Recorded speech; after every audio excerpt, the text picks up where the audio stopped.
पाकिस्तान के पास ऐसा कोई मैकेनिज्म नहीं है कि पाकिस्तान इजाफी पानी को स्टोर कर सके। यानी बहुत सारे डैम जो पाकिस्तान को बनाने चाहिए थे, पाकिस्तान ने बदकिस्मती से वो डैम नहीं बनाए। अब इमरान खान के 3 साल बिना डाल दें, मौजूदा एस्टेब्लिशमेंट के जनाब इमरान खान ने 3 साल में डैम नहीं बनाए, 3 साल में नहीं बनते डैम। हालांकि इमरान खान साहब को जो हुकूमत मिली तो उन्होंने बहुत सारे डैम शुरू किए, लेकिन जो एक्चुअली डैम बनता है वो तो डैम बनने में 10 साल 15 साल कम से कम इतना टाइम लगता है बड़े डैम बनने में। और इमरान खान साहब को तो 3 साल होश ही नहीं आने दी, बीच में कोरोना वायरस भी आ गया 1.5 साल, और इसके बावजूद उन्होंने बहुत सारे पानी जखीरा करने के स्टोरेज बनाए। खैबर पख्तूनख्वा में बहुत सारी मिसालें आपको मिलती हैं, हत्ता कि वो पंजाब में भी काम करना शुरू करने लगे थे, लेकिन फिर जो उनके साथ हुआ वो आप सब अच्छी तरह जानते हैं। अब हमारे पास एक तरबेला और मंगला के अलावा डैम नहीं है बड़ा कोई। हमें बड़े डैम्स बनाने थे जो हमने नहीं बनाए। ये डैम्स हमने क्यों नहीं बनाए, इसकी एक सादा वजह मैं आपको बताता हूं कि आईपीपी से बहुत पैसा आता है, सरमायाकार बहुत पैसा देते हैं। ये जो आईपीपी होते हैं ना, इन्हें आप कहते हैं ये बिजली बनाने के किराए के कारखाने। ये जो बिजली बना के बेचते हैं ना, तो सरकार इनको पैसा देती है बिल की मद में।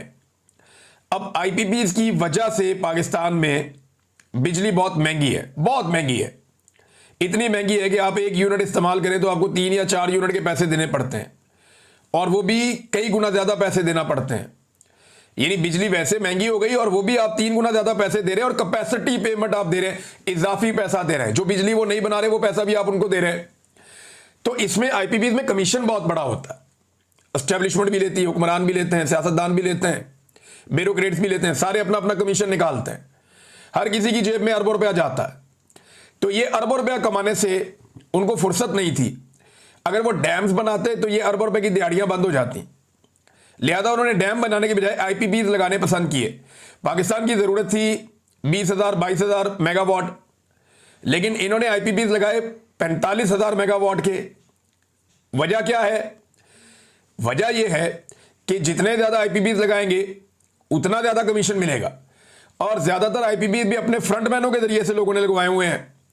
यानी वो पैसा भी अपनी जेब में जाता है, कैपेसिटी पेमेंट का, कमीशन का पैसा भी अपनी जेब में जाता है। लिहाजा डैम बनाने तो इनके लिए नुकसान का सौदा था कि अगर डैम बनाएंगे तो ये पैसा कौन कमाएगा।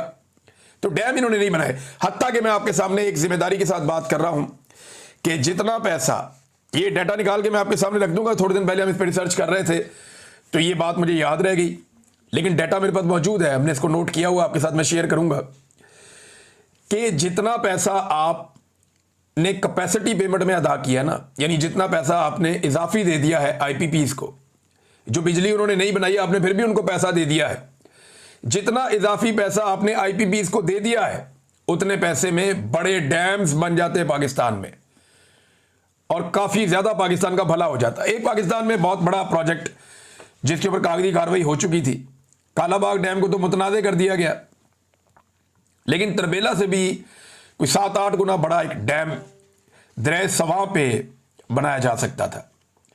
और ये वो डैम होता जो बहुत बड़े पैमाने पर पाकिस्तान को सैराब करता। पाकिस्तान की बेशुमार ऐसी ज़मीन है जो बंजर पड़ी है, वो सारी ज़मीन सैराब हो जाती और पाकिस्तान का बहुत भला हो जाता।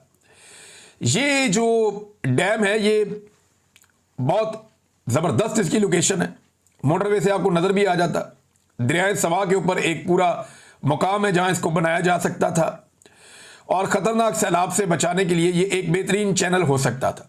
यानी जब भी कभी तरबेला में पानी ज़्यादा हो जाता, या दरिया सवा में तो यानी आती, या मंगला की तरफ करना होता आपको, या किसी जगह पे आपको ऐसा लगता कि कोई और कहीं प्रेशर बढ़ रहा है, तो आप पानी को जो है बड़े आराम से शिफ्ट कर देते दरिया सवा की तरफ, और फिर आप बहुत सारी जगह अवॉइड करके आप पानी जो है वो आराम से इस्तेमाल कर देते बाद में। लेकिन पाकिस्तान ने ये डैम भी नहीं बनाया। हालांकि ये डैम इतना महंगा नहीं बनता था। मेरे पास एक दफ़ा कुछ टेक्निकल लोग आए थे और उन्होंने आकर मुझे इसकी सारी ब्रीफिंग दी थी। उन्होंने बताया था कि ये डैम पाकिस्तान में बनना चाहिए, और अगर ये डैम बन गया तो सॉल्ट रेंज के साथ साथ पूरा जो पंजाब का, अपर पंजाब का इलाका है, वो सारा ना सिर्फ बेहतरीन तरीके से सैराब हो जाएगा, बल्कि जो सैलाबों के बड़े बड़े खतरात हैं वो बड़े लंबे अरसे तक के लिए टल जाएंगे और सैकड़ों साल तक पाकिस्तान को फायदा होगा। लेकिन वो डैम नहीं बनाया गया, बदकिस्मती पाकिस्तान की। अब नाजरीन, सैलाब जाएगा किस तरफ? ये बात आप याद रखिएगा कि ये सैलाब अल्टीमेटली पहुंचेगा दरिया सिंध में, और ये सारे दरियाओं का पानी जाकर पाकिस्तान का इकट्ठा होता है दरिया सिंध में, जनूबी पंजाब। तो जनूबी पंजाब में सैलाब आ सकता है, लेकिन अभी आपके पास 2 दिन या 3 दिन बाकी हैं। एटलीस्ट जब आप ये वीडियो सुन रहे हैं तो 2 दिन तो है हुकूमत के पास, कि 2 दिन के अंदर वहाँ के लोगों को चाहिए कि वो जो दरिया के करीब रहते हैं या जो कच्चे के इलाकों में रहते हैं सिंध में, वो तमाम लोग अपने आप को महफूज करें, क्योंकि बारिशों का एक नया स्पेल भी होने जा रहा है 31 अगस्त से, और इससे पहले जो है वो ये सैलाबी पानी वहाँ पहुँचेगा, तो सूरत हाल फिर आउट ऑफ कंट्रोल भी हो सकती है। अल्लाह करे नुकसान ना हो, लेकिन जो दिखाई दे रहा है या जो अब तक आदाद शुमार आ रहे हैं पानी के बहने के, ये पानी सारा उस तरफ जा रहा है, और जनूबी पंजाब और सिंध ये शदीद खतरे में होंगे। जुल्फ़िकार अली भुट्टो जूनियर का एक स्टेटमेंट आया, और जूनियर ने यह कहा कि लोग अपने आप को खुद बचाएं, पंजाब में सैलाब आ चुका है, बहुत सारे इलाके जो हैं वो डूब गए हैं, हमें उसका बड़ा अफसोस है। लेकिन जितने भी लोग सिंध के दरिया के करीब रहते हैं और जो उन इलाकों में रहते हैं जहाँ पहले भी सैलाब आता रहता है, वो अपने आप को महफूज करें, खुद निकलें, अपने जानवरों को निकालें, अपना कीमती सामान निकालें, क्योंकि सिंध हुकूमत, उन्होंने कहा कि मुझे नहीं लगता कि आपको बचा सकती है या वो बचाने आएगी।